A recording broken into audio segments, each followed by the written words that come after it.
ప్రియమైన బిడ్డా, నీవు నమ్మినవారు నిన్ను మోసం చేశారా? నీవు హృదయపూర్వకంగా విశ్వసించిన వారు నీకు ద్రోహం చేశారా? నీ మనసు ముక్కలైపోయిందా? నేను నీ బాధను చూస్తున్నాను. నేను నీ కన్నీళ్లను లెక్కపెడుతున్నాను. నేను కూడా ఈ లోకంలో ఉండగా నా సన్నిహితుల చేతనే ద్రోహం అనుభవించాను. బైబిల్లో చదివినట్టు, నా శిష్యులలో ఒకడైన జూడస్ ఇస్కారియోట్ నన్ను వెండి నాణేలకు అమ్మివేశాడు. అయినా నేను ప్రేమను విడిచిపెట్టలేదు. నిన్ను మోసం చేసిన వారు నీ జీవితాన్ని నిర్ణయించలేరు. వారి ద్రోహం నీ విలువను తగ్గించదు. నీ విలువ నా దృష్టిలో అమూల్యం.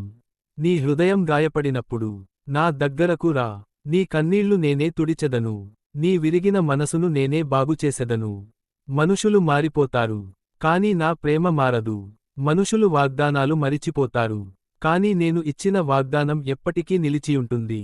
నీవు ఈ రోజు ఇలా అనుకుంటున్నావు: ఎవరిని నమ్మాలి?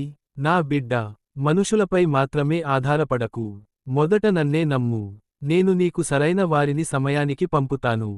నిన్ను నిజంగా ప్రేమించే, నీకు అండగా నిలిచే వారిని నీ జీవితంలో ఉంచుతాను.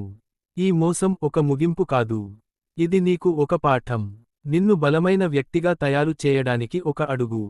నీ కన్నీళ్లను విత్తనాలుగా మార్చి, నీ జీవితంలో ఆనందపు పంట పండించెదను. భయపడకు, నేను నీతో ఉన్నాను. నీకు న్యాయం జరిగే రోజు వస్తుంది. నీకు సిగ్గు కాకుండా గౌరవం వస్తుంది.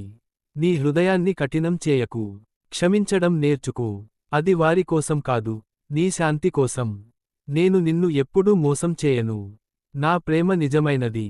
నా చేతులు ఎప్పుడూ నీ వైపే విస్తరించి ఉన్నాయి. ఆశతో ఉండు. నమ్మకంతో ముందుకు సాగు. నీ భవిష్యత్తు నా చేతుల్లో సురక్షితం. ఆశీర్వాదములతో, యేసు.